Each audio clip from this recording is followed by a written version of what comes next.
My sessions for this game are so sporadic. Hey, Dad. Hey, you. You okay? Yeah, weird night. You look really worn out. Yeah. Jeez, I'm sore tonight. Need a back brace or something. How do you do it? Do what? Always running and jumping around, all crazy. I don't know. I mean, I'm really out of shape. I don't think I've ever been in shape. I used to be, but that was because of my job. New job don't require much like that. Yeah. Heard you and your mom went on an adventure today. Yeah. She talked about it all through dinner. You should, be home for dinner sometime. Yeah. Yeah. Yeah. Okay, go to bed, you. Will do.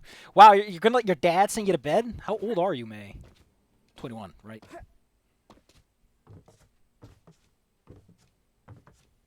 There's something about that.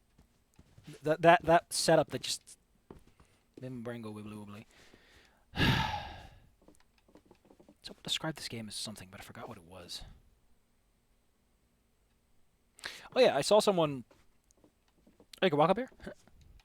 I saw someone describe how Goodbye Volcano High is a worse execution of the core idea that this is trying to do in terms of its nihilism, like end of the world apocalypse.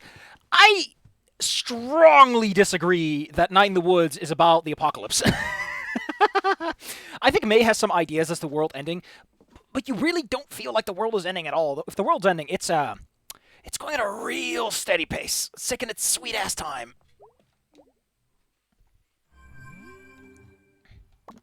Hey, Bay, you awake? I very much am. Doing bills and eating a grilled I mean, I had a grilled cheese yesterday. They're pretty good. Especially if you get bread that's like crunchy on all sides. Hey, sorry I kind of wrecked the cemetery. I know that's not something you normally want to do. It's okay. I know you didn't mean to. I mean, that's, a grave defilement or two. Also, she did mean to. That was the intention of opening the door. How about that ghost, though? May, seriously, it was the groundskeeper. I thought you believed in ghosts. I do, kinda, I think. Why couldn't that have been a ghost? I just don't assume every person is a ghost.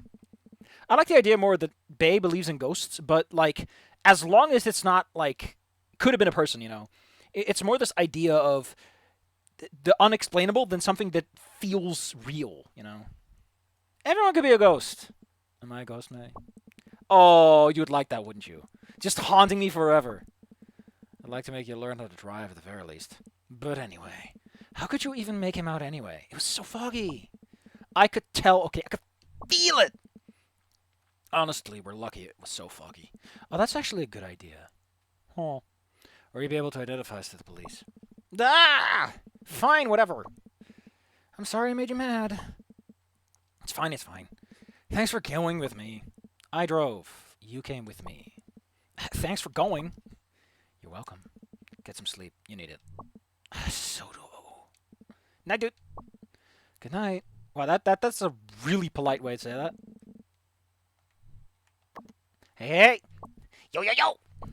Dude. Hey. How was your spooky night? It's the spooky month, not the spooky night. We gotta do the spooky month dance.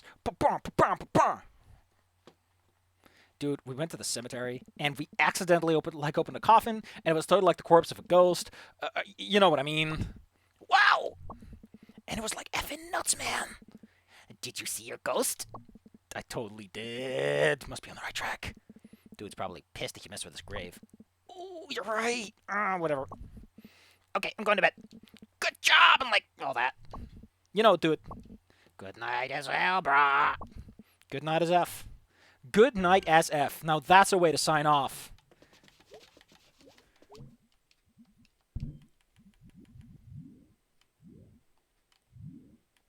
What the fuck is TikTok?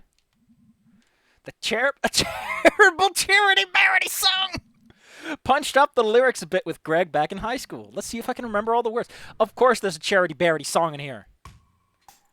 Oh god, it's already terrible.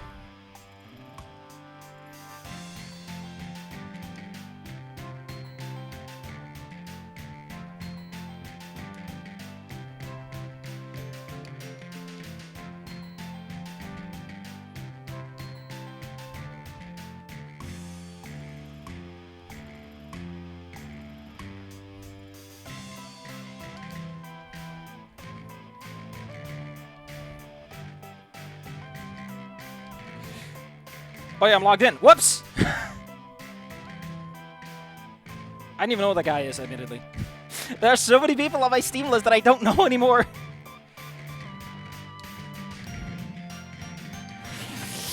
I'm out of it.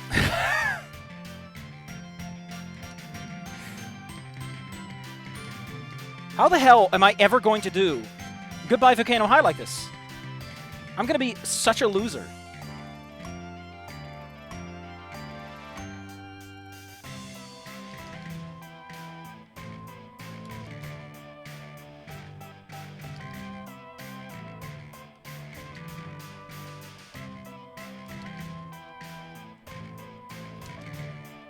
Listen, I can't read the lyrics like this, alright?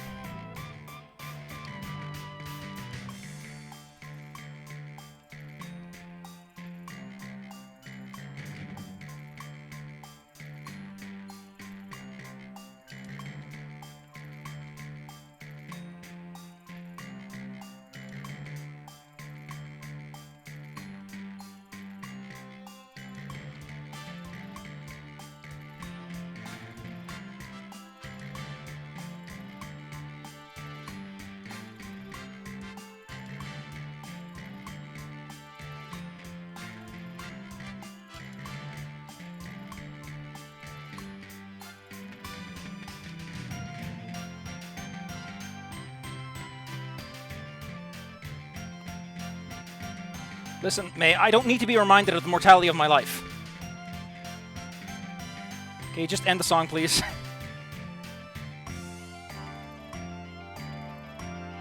I will say, though, that as I'm writing my stupid little fic, it is developing into an actual thing! And I'm getting confidence in what I want to write.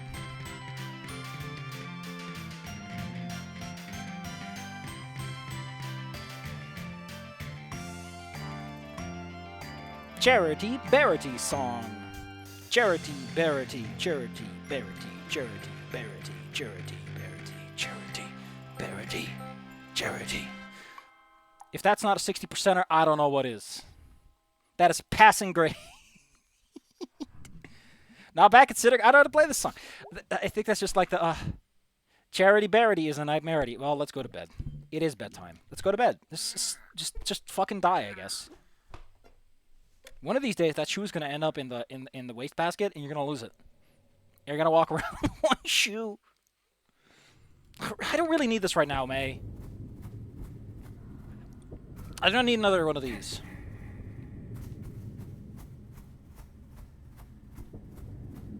May, did you fucking hear me? I don't need this one right now. Is this war? May, you're too young to know what war is like. Man, remember when we had so many technical difficulties at the beginning of the series? That was awful. That was so bad. It was so sad, too. We lost so much good stuff. Anyway, a lot of the stuff I'm skipping out on is going to be for the next one. So, like this... I know rust towns are apocalyptic in nature. They are apocalyptic in what they represent and how they show the decline of society, but they're not an apocalypse story. Rust towns are about economy. They're about the failings of capitalism and all that garbage. Hello? Can you talk? Yes. For some reason, you're the first thing here that I've ever thought to talk to. Are you God?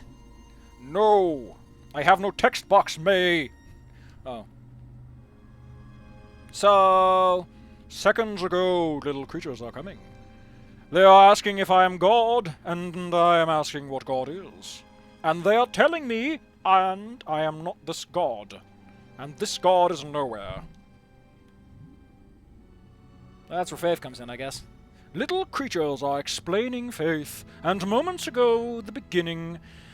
And I am here then and here now, and there is nowhere for God to be hiding. So what am I doing here? just this fucking little brat! Monstrous existence. No, what am I doing here? What are you? What are those other giant animals? Have you been seeing ghosts? They were like bits of the world. I think I was on a train, but it was like a town. It's all... I lost it. Okay, so... A great beast is walking through the sands, and they are climbing into the air. Now they are making a tear, and now they are gone, and now you are here. A tear? With their hooves they are making a tear. Little creatures are wandering through the air, and they are dragging in places and echoes of lives, and they are asking me about God. My head hurts. And I'm going to tell you something, little creature. You are swimming further and further out to the sea, and beyond are things blind and terrible, and I am showing you now. That's just fleas. That's just fleas, which are gross, admittedly. Ah! Oh god, oh god! They are blind, but they are seeing you, and you are coming to them. After this, you are not returning here. I'm climbing into the air and closing the sky. Closing the sky? Yes. Okay. I will tell you a second thing. Very generous God here today. There is a hole at the center of everything, and it is always growing. Between the stars, I'm seeing it. It is coming. And you are not escaping. And the universe is forgetting you. And the universe is being forgotten. And there is nothing to remember it. Not even the things beyond. And now there is only a hole. So, does anything mean anything? This is not a question with a... Nay, that's nihilism. Just because things don't have an inherent meaning doesn't mean you can ascribe it one. You're allowed to say, fuck you, I don't like the rules, I'll make my own. That's the point of life. And that's kind of the whole point of Goodbye Volcano High, is finding meaning in something that is inherently going to be rendered meaningless. That's why the game doesn't tell you if the ending happens, because it's all about what if. It's about the hypothetical. And I know that's awkward and weird because most stories are about the resolution of a hypothetical, but Goodbye Volcano High is about what you do with a hypothetical. Giving you an answer is contradictory to the very point of the story, which is why most people don't get Goodbye Volcano High, and they think Snoot Game is better, and they think Night in the Woods is better, because Night in the Woods has a mystery, but it still technically resolves the core plot. But that's not the point! And I think Night in the Woods kind of suffers from the same problem in that, why rhythm games so much? Why music? I mean, I get it, right? Like, I'm writing about this, and I'm getting into music. I'm getting the musical vibe, you know, I'm getting the auras, the chakras, and I'm weaving it into the story and the mirror story that happens on the other side of the equation. But why rhythm games? I guess they're just easy to implement. They're not, though! If you make a good rhythm game like this one, you have all this forgiveness, you have all this play. Like the Rhythm Heaven Fever, there's like a little director in the background who makes sure that you have this let, and it changes... Ugh.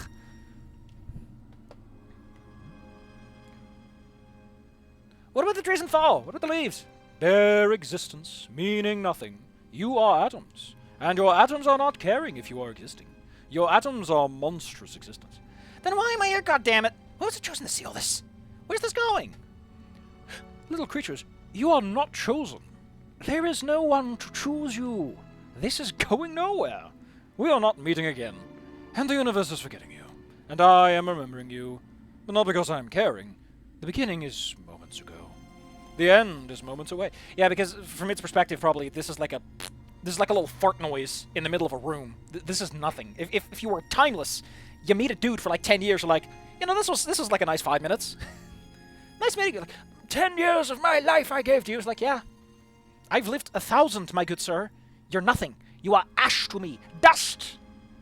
Still nice meeting you. Shake the hand. He's like old and frail, and he breaks it off because he's like youthful and vim and vigor, and he's like a god, so he's doing it accidentally, and it's all funny, and he puts it back. No, that's what Ophinia would do. Ophinia would tear the man's hand off and then put it right back and go like, sorry. And just the nonchalantness of the situation. Like, a lot of times I like to imagine that Ophinia's eldritchness comes from the fact that she just doesn't care about what her actions mean to people. Cthulhu is eldritch because he implies that humanity is inherently worthless, and nihilism extends so far that even finding meaning is a useless pursuit. Like, we are so meaningless that the universe is not designed for our meaning to matter. Ophinia is kind of like you meet God, and God is like, tears your arm off in a joke and puts it back, and you don't feel pain, and it doesn't feel bad, but you gotta put up with it anyway, and there's this disjunction where, like, God is a jackass. Not a mean person, but so apathetic that they are just doing whatever they want. You get out all right, but the fact that there is no suffering, there is no meaning in it, drives you nuts and up the wall. You met God, and God was a fucking jokester. And that's all there is to it. Although, admittedly, part of the point is that Ophinia doesn't care about this stuff anymore. I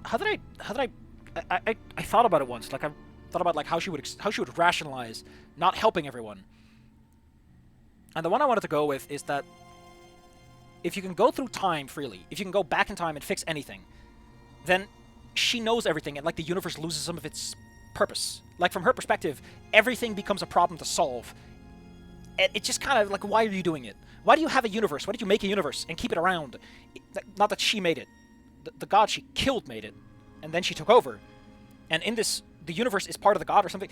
The point is, fixing all those problems, just, it's like, why even bothering? If you're just going to access cheat mode and cheat everything into going all right, why are you playing the game, is her perspective. Also, it means a lot of people would ask her a lot of questions, and she just doesn't care about that. So she'll just walk up to some I like to imagine that there's just some people in the world, similar to how the Mythos have like dudes they walk up to and they give them cool powers, and they're like, hey, you want to go see the Yithian Empire, buddy? And they take you 15 trillion years in the future as you see the great Yithian Empire. Ophinia will just kind of shake your hand, take you to space, and you'll come back, and you'll probably have died 10 times along the way, and you're apathetic to death. And it's a cool experience, but everyone will think you're crazy. And it's got the same sort of vibe. It's sort of a pillowy version of what Eldritch monsters are. And I think it's just like, what does any of this mean? Because it's a further step of nihilism. Like, I just went on the most batshit crazy thing. I know the nature of God. I've met him. I've shook their hand. I went, hey, God, how are you doing? And none of it means anything. To the extent that reality itself has ceased to be a thing. Like, my existence just feels like it's there. And you gotta deal with that. That to me, taking away nihilism, if you can destroy nihilism, that'd be the harshest thing you can do to a man. Faith and all that garbage, you can argue circles around that. You can keep yourself in orbit. But if you could take away the core of nihilism, that existence doesn't matter, doesn't have a point, and you can assign your own. If you can take that away, no amount of faith can protect you, because at that point, you've met God. That's God, right over there. Your prayers don't go anywhere. They've taken that away, and now the safety landing cushion at the bottom has also vanished and been replaced with a nice bottomless abyss.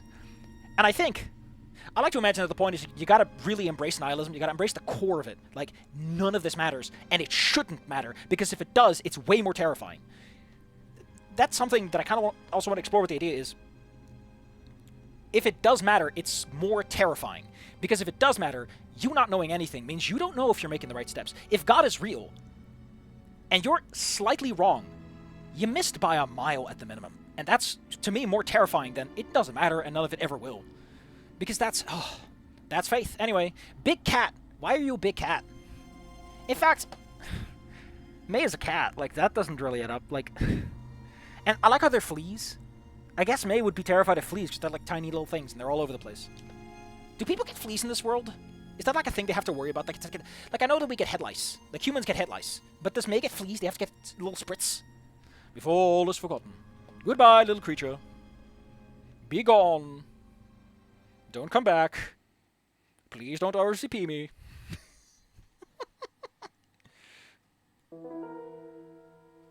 Anyway, May had a revelation with God. That was great.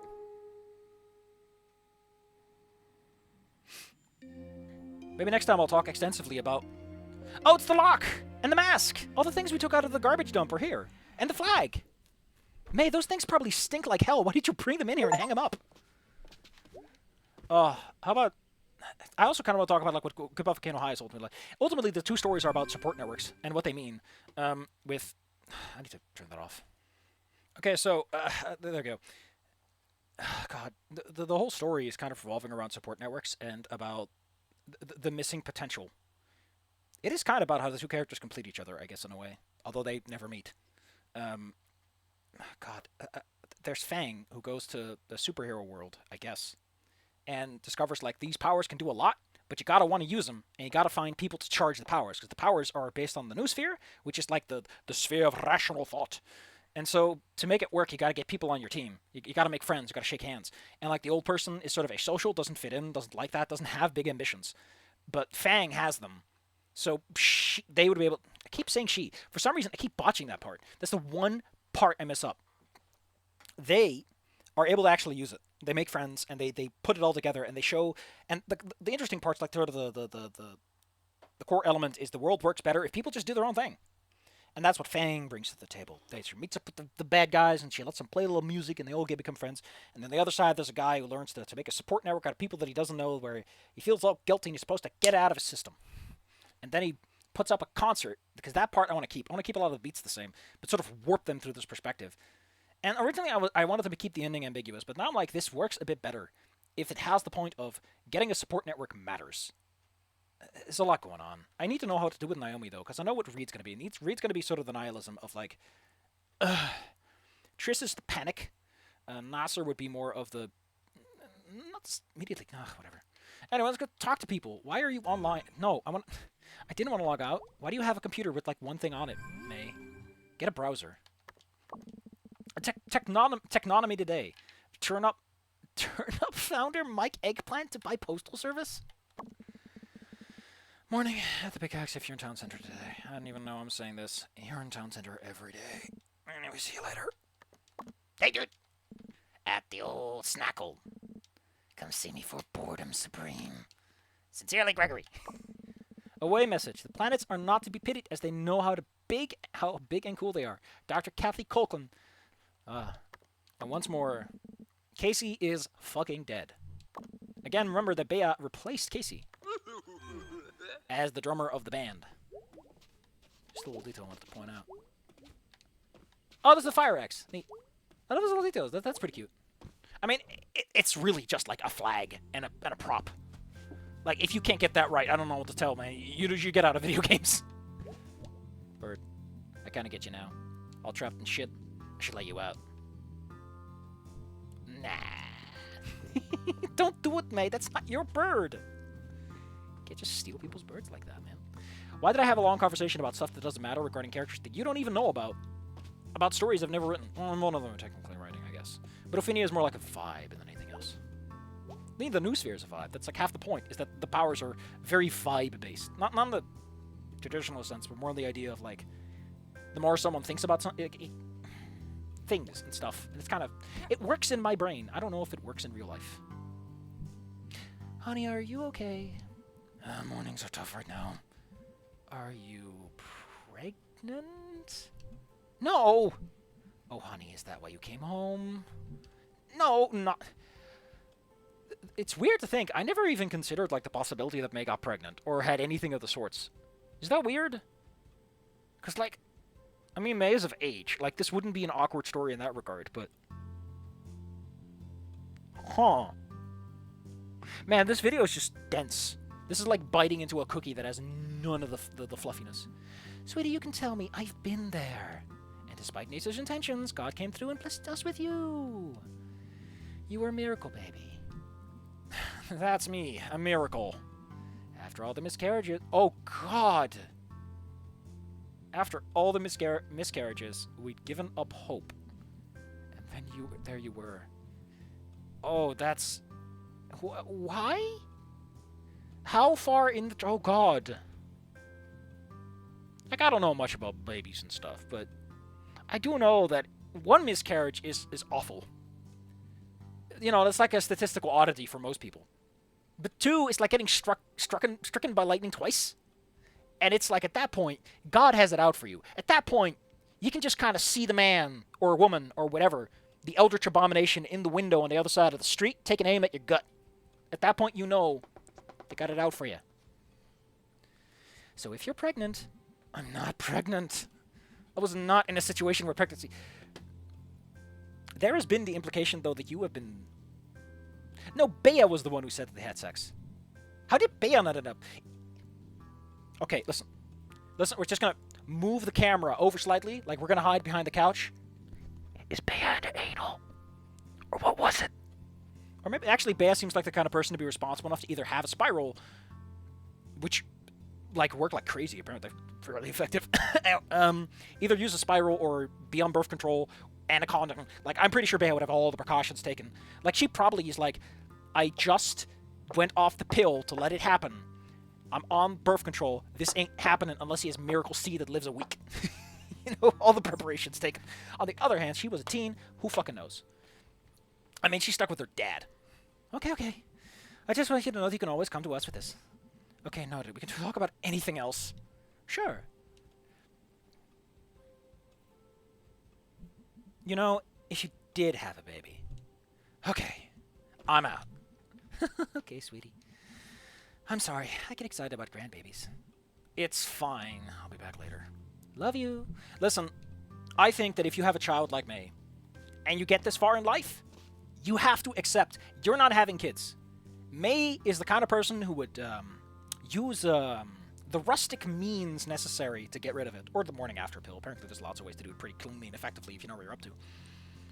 Would May be that conscientious, though, to take precautions? Or would she let it develop?